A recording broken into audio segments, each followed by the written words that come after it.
Hi, everyone. Megan here from Romance by the Book with the lovely Marielle. Hello. And today's special guest is our December Book of the Month author, Liana De la Rosa. We read her book, The Captain's Midwinter Bride, and we loved it so much. Thank you so much for being here. I'm thrilled to be here and chatting with you guys today. So it was a very long time that I had this book because it actually came out in 2021. No, this is 2020. I live in a time warp. So I wanted to ask you what made you choose like an older couple that's been married with 25 years. I think when you released this book, there weren't that many kind of grown up older main characters, especially female male characters. I've seen more in 2021, but when this released, there weren't that many. So when I first wrote this, it was supposed to be part of an anthology where the only thing tying it together was like a winter wedding.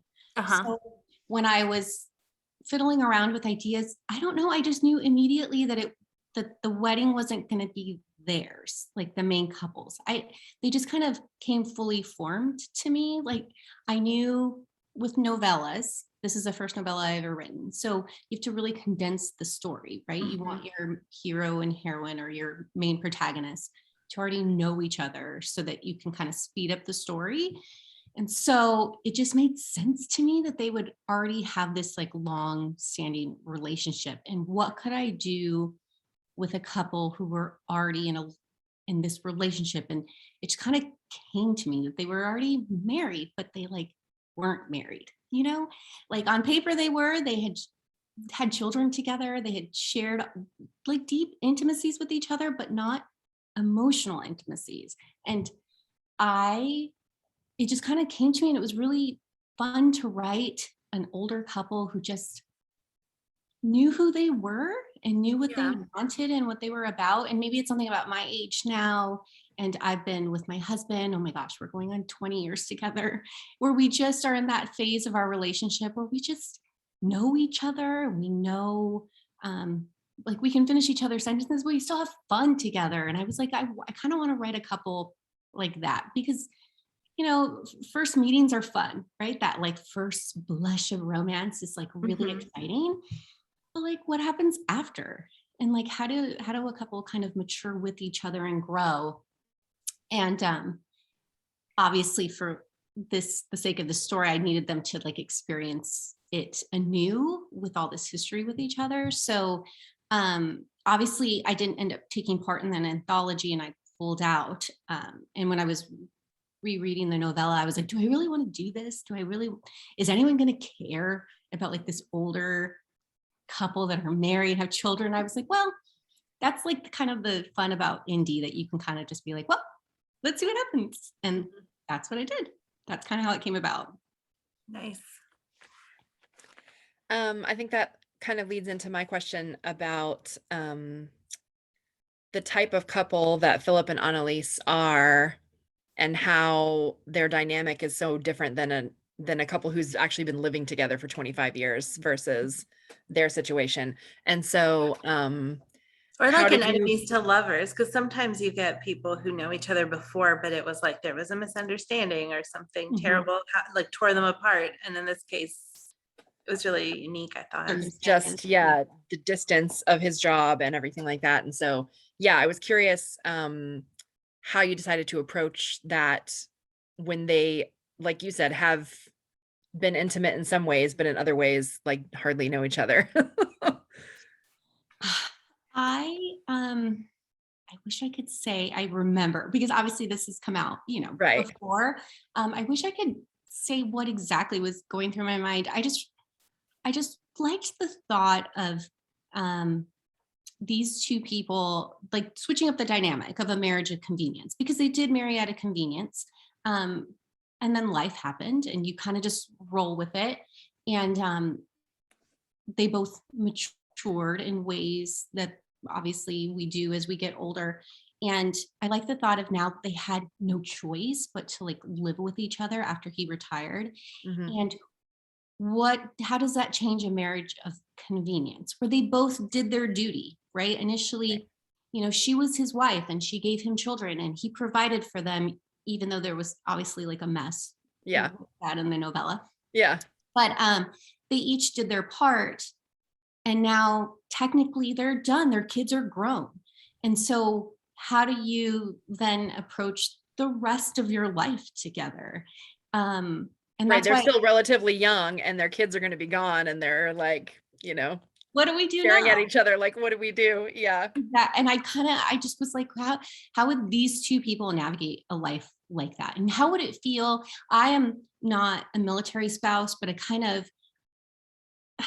I peeked in on like message boards between military like wives and or spouses and how it feels to have a spouse who's deployed and like what it's like, because I can imagine that would be incredibly jarring to be the spouse at home and you run the home, right? You're keeping everything together. You're the glue that like makes the household run. Mm-hmm. And then this person who's so very vital to that household, but is also apart from it, like comes back.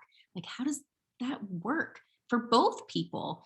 Yeah. And I don't know that I did it well, but I really tried to just show like how these two people who have been a de facto team with each other, right? They have been, but now all the other business that they could focus on is complete. And now what's left? It's holding them together now. Yeah. Exactly. So yeah, that was kind of my motivation. That's what made it fun for me to write, I guess. Yeah, I thought it was super cool. I actually even wanted to ask you about the way you approached Philip, and he was like the kind of dad who always got to be the good cop, like the good guy, the fun guy. Yeah. He was only there on leave, and so he only ever like did the fun things with kids. And now they're all grown up, and I guess at some point as they were growing up, it stopped being like exciting when he got home and like he got to be all the focus. But now they're grown. The son's not even at the house. His daughter's getting married, but also she's not happy with him. And like how he has to navigate that, like change in his role with his kids. And also just how, like, I think even during the book, he realizes exactly how much he didn't have to deal with. Yeah, I wanted to make that very clear. Like I wanted there to be a moment where Annalise was like, I couldn't see how she wouldn't be resentful in some way like that. She knew, we know going in how things are going to be, or we think we do, right? Until you're in it and you're dealing with the realities of your situation. And I have small children and I have a special needs child.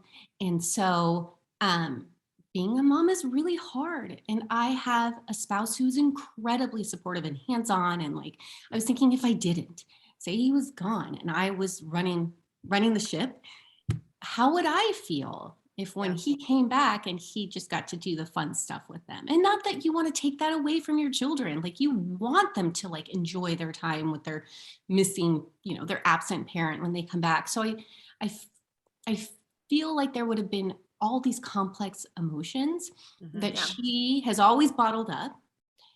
And now the reason that she kept them bottled up were no more. So she could be honest about how she was feeling. And I kind of felt like Beth was a little bit of her catalyst too.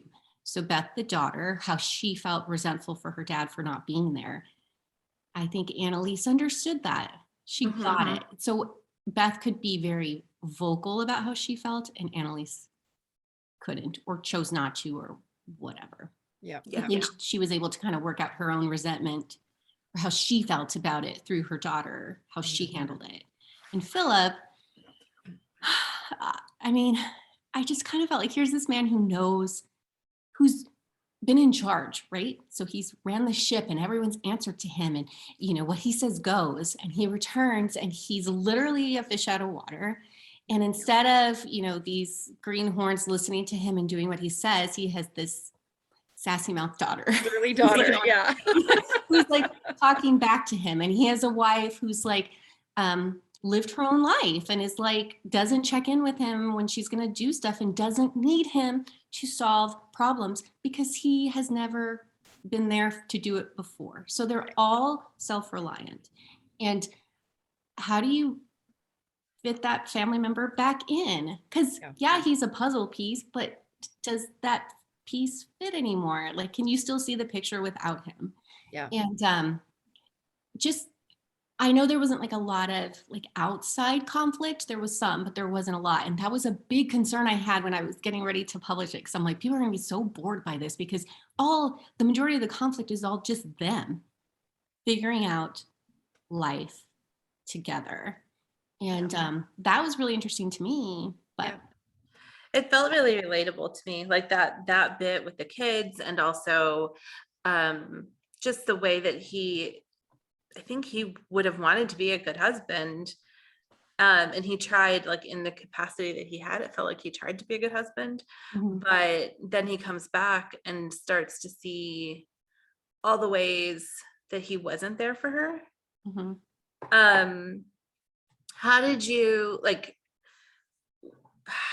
when you were writing it, how did you like come up with all the stuff that she would have navigated on her own? Because there were even like instances where she was almost like a widow, the way that she was living and the way that people were interacting with her, like that one man who kind of made advances. Normally he wouldn't have done that with a married woman, but in this case she was like only sort of married, I guess. Yeah.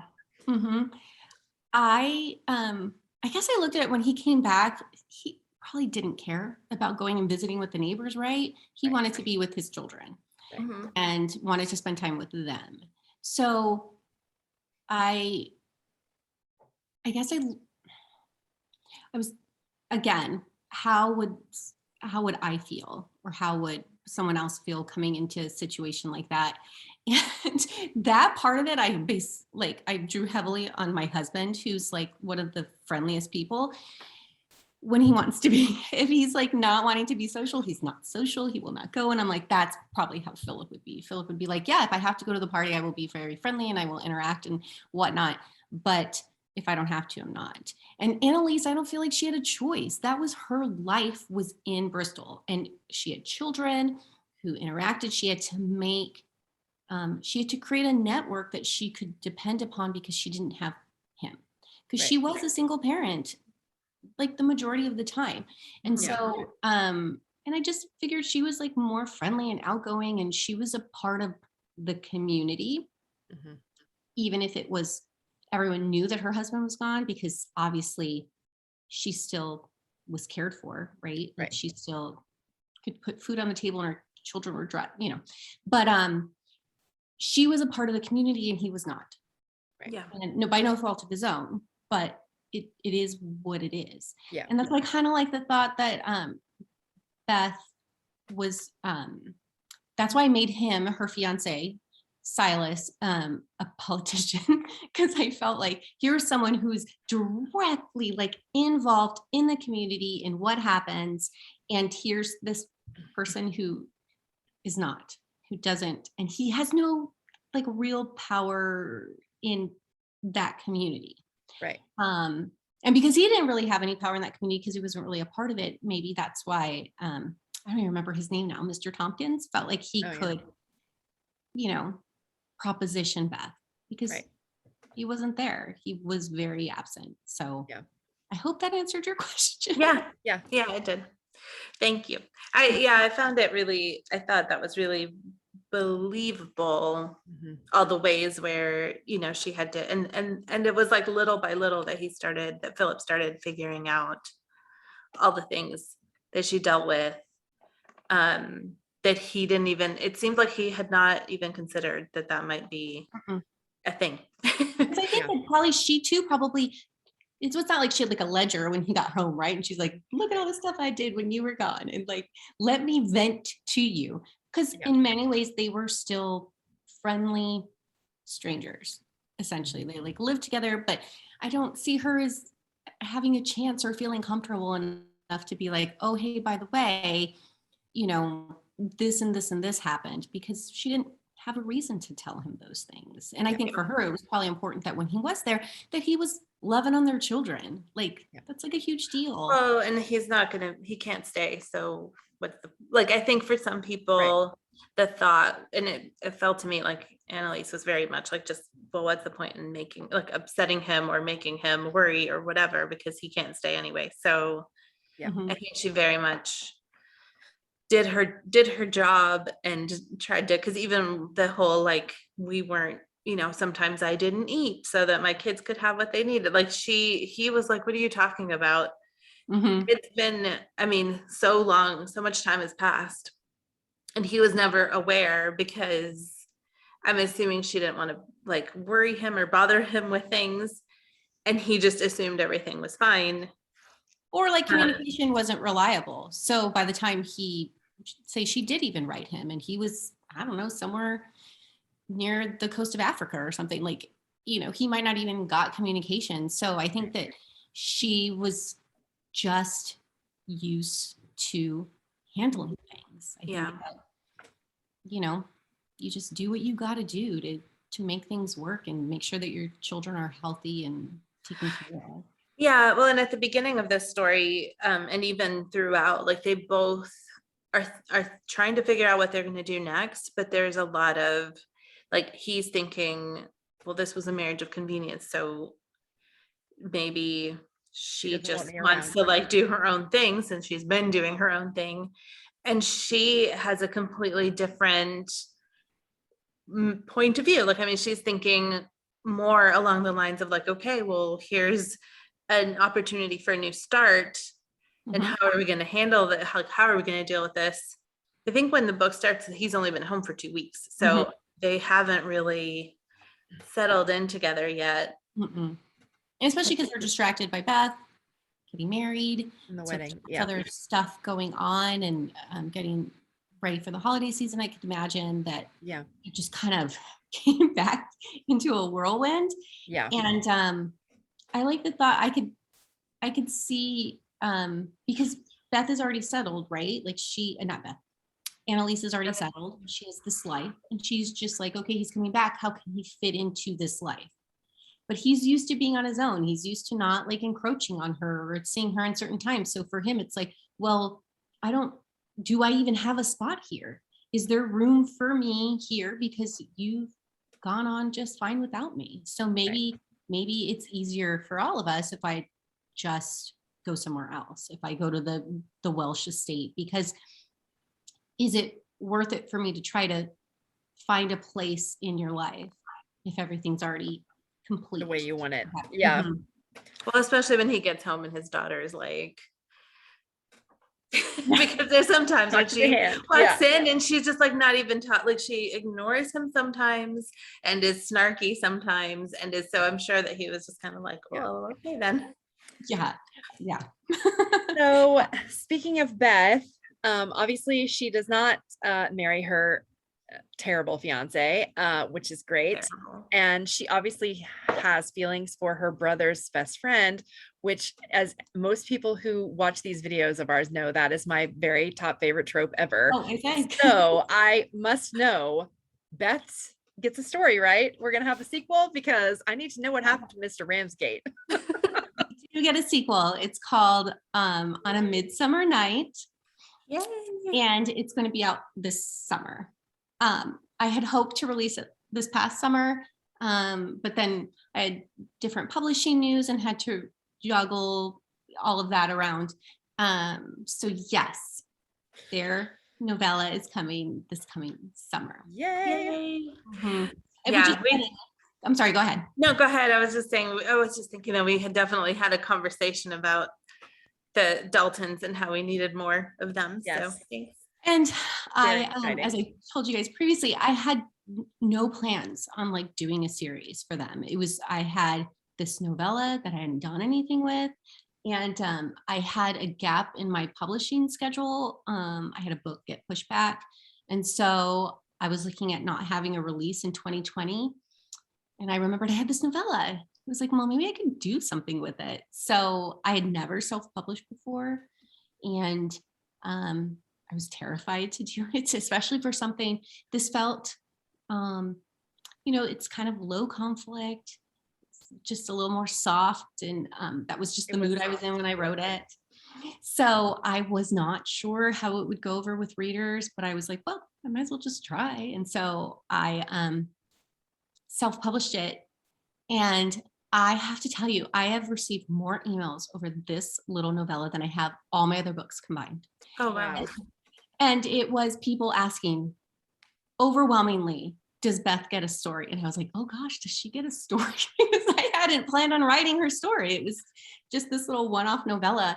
But yes, it actually, when I actually put my mind to it, actually came to me really quickly. So obviously the best friend, or the brother's best friend. Yes.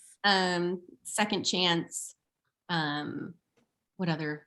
Oh, there's like a secret occupation. I'll say that. So those are sort of some of the tropes that are playing with in it. So it's called On a Midsummer Night. So it'll be coming. That's so exciting. Yeah, I'm excited. And I mean, hey, we'll take Oliver too down the road if you feel the need. I've already planned it. Yay. Oliver is coming probably, I'm not quite sure yet, but he's planned. All the good news. Exciting. Awesome. Yeah, this makes me very happy.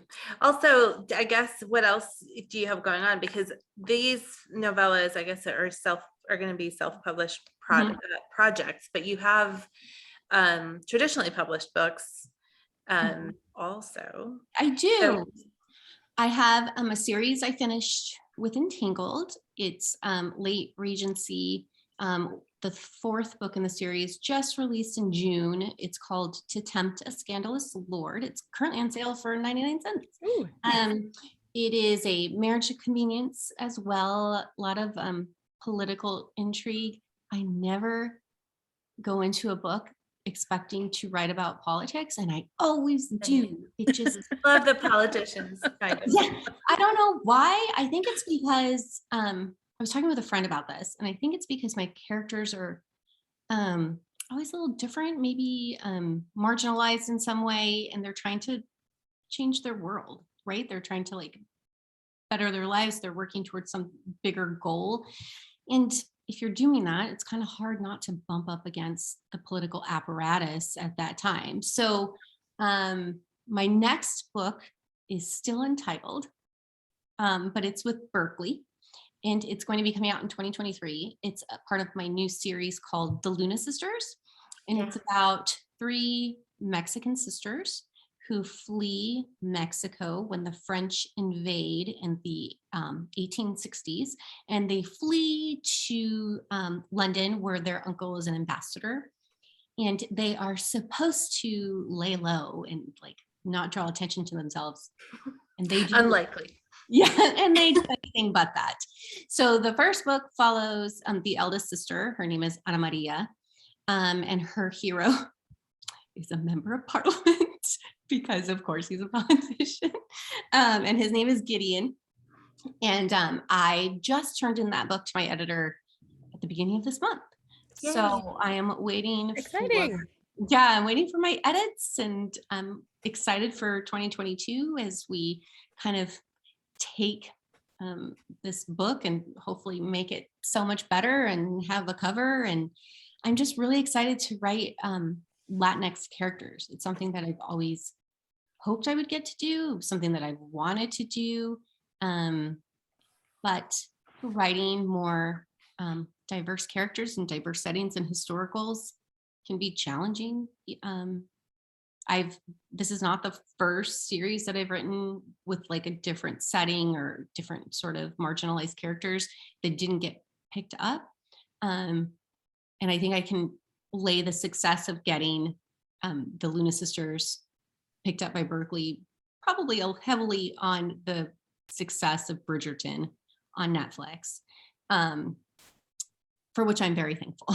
Yeah. So I'm excited to, get to share some of my cultural history with readers. And even though the series is set in London, right? So it's set in familiar settings, right. Readers will understand and recognize. The characters are unapologetically Mexican and proud of, their heritage and whatnot. So it's been fun. I've probably included too much historical detail and stuff of that nature because I am want to do that. And my editors are always like, this is a romance, remember? And I'm like, oh, I need to add more kissing. Kiss while this happens. It's fine. So that's what I have in the pipeline. Actually, That's awesome. my next release is going to be Beth's novella. Okay. Oh, nice. Perfect. Yeah. So we have questions that we always ask our authors when we chat. And mine is, what is your favorite trope to read? Oh gosh. I do like enemies to lovers. If it's done well, I think it's fantastic. Like the banter, I love it. Oh, that's a good question. I do like second chance romances too, because I like the thought of that they had something once and it didn't work out. So how is it going to work out now? Like what? And if the author does it right, there's, especially if one of them is pining for the other or has been. I do love pining. Yeah, Yes. that's Love delicious. pining. I love that.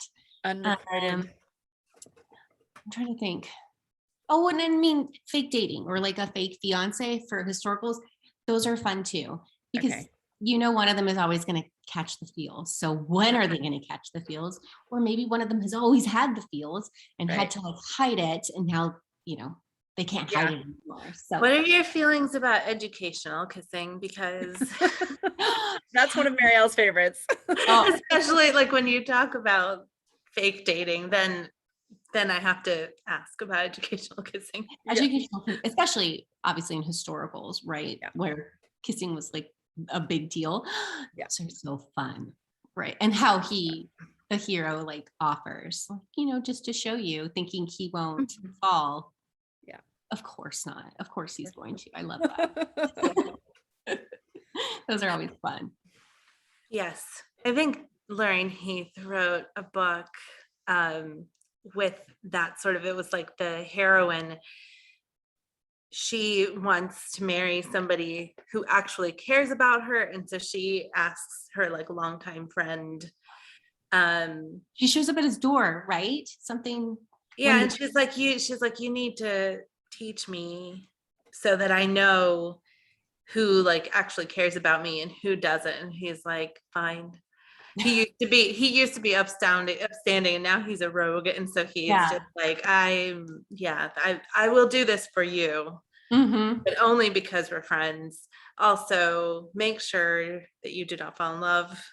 I definitely will not. And it's like, okay. Famous last words. And the reader's like, sure you won't. Which is what I love about romance. Like you can, he's going to, because it's a romance, but it's so delicious reading along as they do. Yes. Yeah. That book made me cry though. Oh, it made me cry too. When he was wicked, when the Duke was wicked. Yeah. Something like that. Loved it. I cried like a little baby. It was Lauren Heath does that to a person. Yes. He knows how to tap into the waterworks for sure. Yeah. Okay, so my question usually is, if we catch you in the middle of your writing, if we were just, like a fly on the wall, what would we see? Oh, that's a really good question. So before the pandemic, I used to write when my kids were asleep, and I would hole up. We have an office upstairs, and I would hole up in there on the couch, typing away. Usually with a glass of wine, because that's how I like relax. Now my husband works from home because of the pandemic, so my office is no more. And I have children underfoot usually. So you would probably find me sitting at the kitchen table with one foot, like one leg on the ground and one perched like this, quickly typing a sentence out or scribbling it on a piece of paper before I dart off to go like, get a snack for somebody, because everyone's always hungry. Everyone always needs a snack or like something to drink, or I have to go do pickup. So I these days tend to write in short sprints, so 20-minute sprints when I can get them in, and I leave lots of notes for myself because I have to jump up and like run and do something real quick. So I have to know my train of thought before I left. Right. So gone are the days when I could like wear my earphones and listen to peaceful music and like write it out. And Now it's usually like bubble guppies on the side and like, snacks everywhere, but as long as it's not that baby shark. Everybody had to adapt, that's for sure. Exactly. Well, hopefully you'll have that luxury come back into your life one of these days. Yeah. My youngest is going to be starting kindergarten next year, and Wow. I'm sad about it. And at the same time, I'm like, oh, all the hours to like do stuff. So we'll see how productive I am when the time comes, because I'm sure I could clean too. Give yourself a couple weeks to definitely be like, when you're at home alone, be like, this is amazing. And then you're like, but I don't want to do anything. I just want to sit here and read a book. And then, and then you're like, okay, I have all these hours. I need to start doing things. I need to be productive. Yeah. And I'm not the type of person or type of writer who can work on more than one project at the same time. My 2 brain cells need to be focused on this one manuscript. So that's why I'm not like pumping out like a bunch of books like some writers can. And I'm so amazed by them. I wish. So I'm hoping that once the house is settled, that my productivity will go up, but I suppose we'll see. So Well, that's very exciting. Thank you so much for coming on, talking with us. And your next book with Berkeley sounds really fun. So everyone look for that in 2023. And then this summer, we will have Beth's book. Yeah, I'll make sure, everyone will see it when the cover is finally revealed and I have it ready to go. I'm excited. Beth is fun to write. Can be snarky, but she's grown up too now. So she's a bit older than she was. So she's kind of more comfortable with herself. So yeah, I'm excited for you guys to read her. Yes, can't wait. Well, where can people find you if they want to keep up with all your news?